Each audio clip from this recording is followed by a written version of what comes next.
Ito po yung grapefruit pinupruning namin. Ayan. It looks like orange pero hindi po siya orange. So, ang ganda niya na tingnan. Ayan. Ganda niya na tingnan. Before na hindi pa siya namin na na trim. Ganito yun siya, oh. Ito naman na chop na yung side niya lang. Ito hindi pa.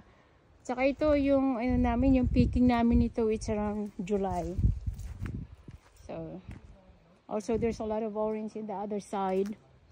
There was a 20 rows on the grapefruit, but it's not been, it's not picking time yet.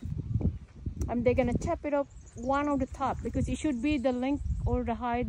This is only they're supposed to be that high, but the one up there, they're too high, as you can see it.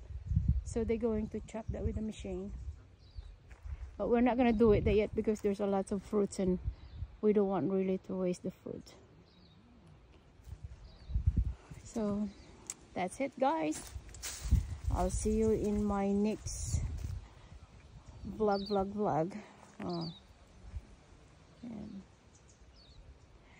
Na-pick na to yung first niya. So bali ito yung pinaka second pick niya. So it's not quite ready. So around July, yun po ipipick namin. Thank you.